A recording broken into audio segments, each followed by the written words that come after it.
Hello class, this is another one, the first one actually, of the videos in our web series about persuasive speaking. Welcome to Persuasion, yay! Alright, so this first video is going to be all about the psychology of persuasion, the how and the why that people believe certain things, and how you are going to have to help people along. How are you supposed to persuade someone to actually believe what you're saying, let alone agree with it? So we're going to first talk about the scale of how much they're going to agree with you or change their viewpoints to then agree with yours. Then we're going to talk about how you're going to have to directly speak to the skeptic, and finally we're going to talk about Aristotle and his 3 principles of persuasion.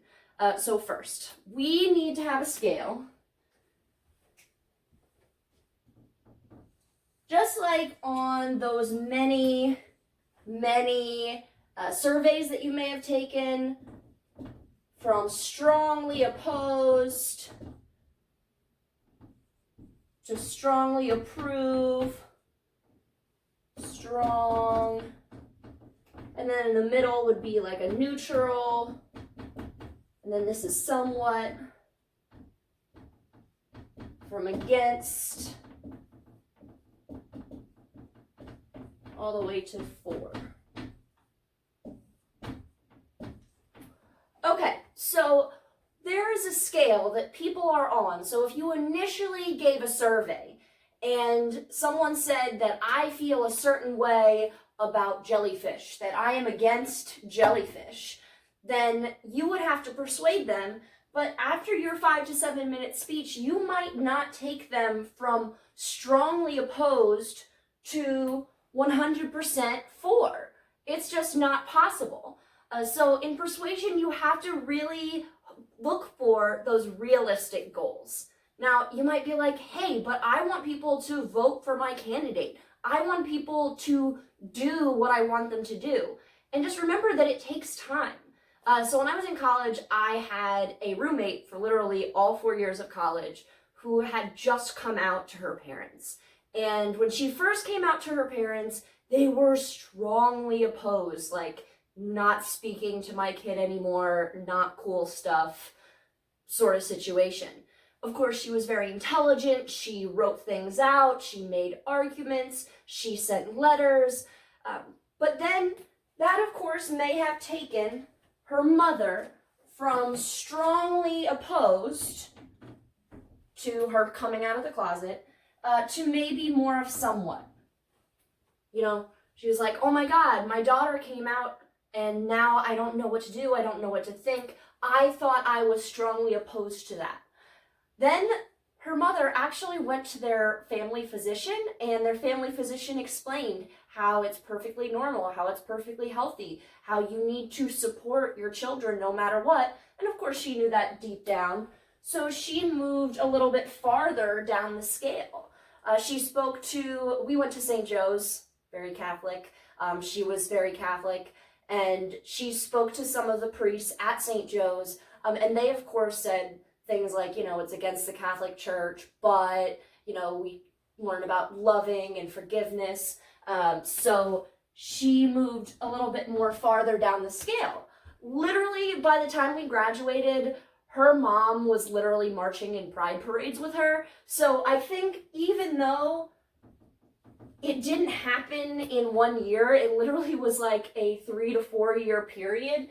We took someone who was strongly opposed to her daughter being gay to being a stalwart ally, a supporter of her daughter and others in that situation, because she was persuaded by multiple people at multiple times over a series of years, and she ended up changing her mind. So don't think that if you're going to talk to someone about something big, that it's not going to change their mind just a little bit. And that might be the start of someone's transformation, really. So don't be too concerned about someone not being quite on board. 1 second. So that's why you have to really think about that scale.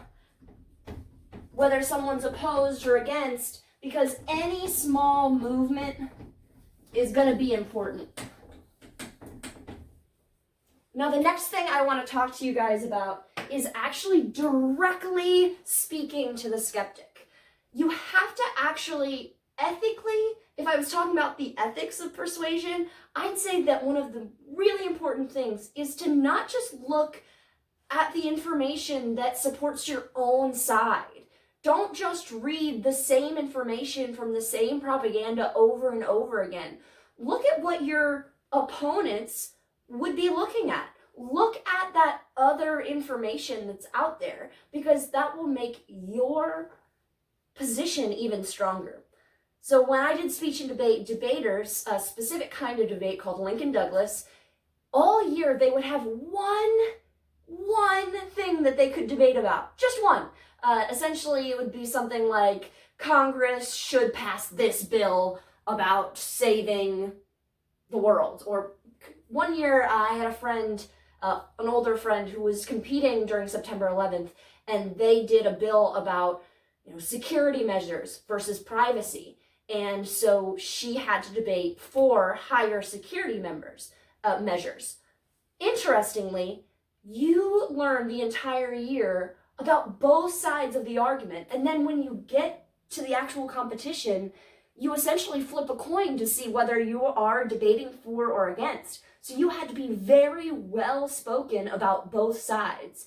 And that's what's going to make you one of the best persuaders, is if you actually respect, this is huge, if you actually respect people on the other side, the opponents of what you are fighting for.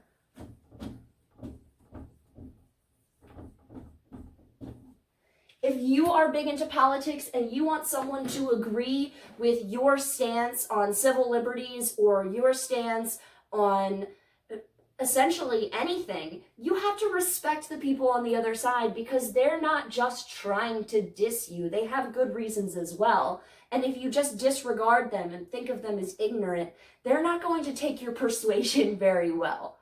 So, for example, Bill Nye, obviously the science guy, he went to the Creation Museum. People who don't believe in evolution, people who believe that Adam and Eve, came and, that was real life by the book, by the Bible. So he went to do a debate against Ken Ham, who was the president, essentially, of the Creation Museum, in front of a whole bunch of creationists, people who believe very strictly what was written in the Bible. And Bill Nye tried to persuade them by showing them rock formations and dating the rock formations and saying, well, this dates millions of years ago, so you're wrong. So it's interesting. If you say to people, you're wrong, that might cause the backfire effect. So the backfire effect was discussed in Scientific American in 2011 about how when somebody throws facts at you and somebody tells you you're wrong, you might, even with all the facts that are thrown at you, even with someone saying you're wrong and this is right, you might hold even more heartily to your original beliefs and maybe even feel in your body physical pain. Has somebody ever told you that you're wrong or that you didn't do something right and it kind of hurt?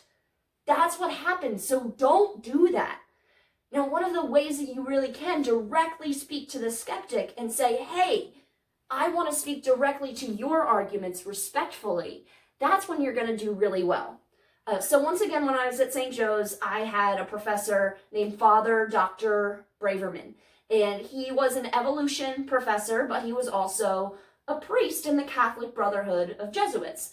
And he would be the one that could talk to the Creation Museum and get them to believe, because he would be speaking their language. He would speak in words that they would use, actually. For example, I heard him speak to a student who was kind of anti-science at the time, and he was telling them, well, why can't science be the how? God can be the why things work the way they do. And science, the DNA, the molecules, that magical, mysterious thing that we're all learning about can be the how God is putting his will into place.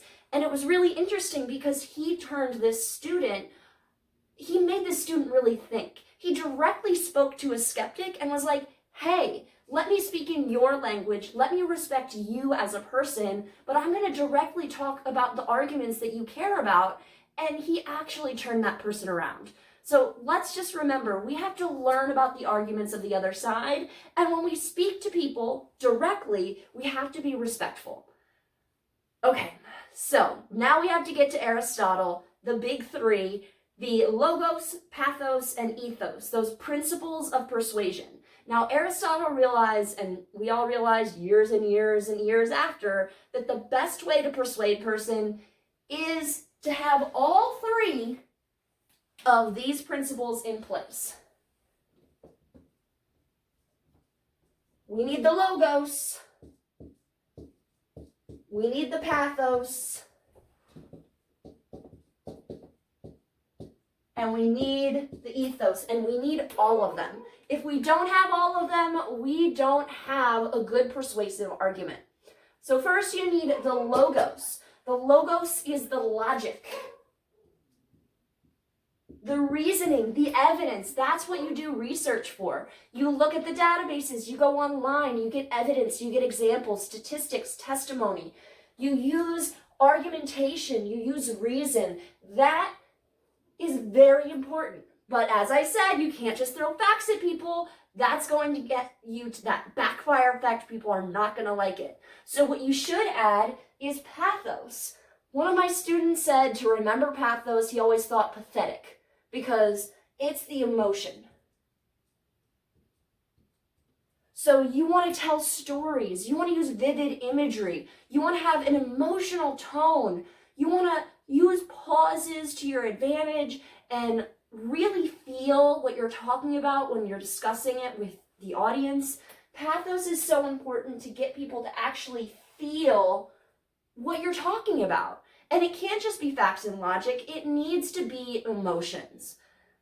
But also, you can't just talk about pathos and logos. You also need the ethos, which I'm going to say ethics underneath, just to help you remember, but mainly it's your credibility and your trustworthiness. Do people believe you? Do they trust you? You could have all the evidence in the world and an emotional appeal, but if you're not trustworthy, if you're not a credible source, they're not going to believe you. So if you want to increase your logos, you do research. You add examples. You throw sources at people that they recognize as credible sources. You use pathos. You have an emotional plea. You tell a story about a woman who, lived through this fire and then doesn't have any money and needs your help now. And then you need the ethos. And how do you improve ethos? You improve your credibility by a couple of ways. You can have an endorsement, like politicians that are like, I am endorsed by Barack Obama, endorsed by President Trump. You can have your competence explained. You could say, hey, I'm a credible source because I know what I'm talking about. I'm knowledgeable. I know what I'm doing. You could have common ground. So, when politicians bring like their whole family on stage and they're like, oh my God, look, I also have a family. That's establishing common ground. And another big one about establishing common ground, humor. When somebody uses humor to forward a persuasive topic, they're establishing a common ground. They're saying, hey, we're lighthearted, we're fun, and we're going to use humor to help connect with you as people. And that's going to increase the credibility because they're like, hey, we're all human. We have a common ground. But one of the main things that helps with credibility is fluency. If you can speak fluently, people will think of you as more knowledgeable, more competent, and just more credible and trustworthy. So if you sincerely want to persuade someone, you should practice your speeches because that's going to help with your fluency. All right, so today we talked about the scale, how whether you are moving someone just this far past strongly opposed and trying to move them a little farther along the scale, that a little bit counts. We also talked about how you need to directly speak to the skeptic. Just call them out and talk about an argument that they might make and kind of respond to it in language that they would use. And finally, you need to remember Aristotle and his logos, pathos, and ethos, and try to bump up all three in your persuasive speeches. All right, that's it. So next time I'm going to be talking about the different types of persuasive speeches. See you next time.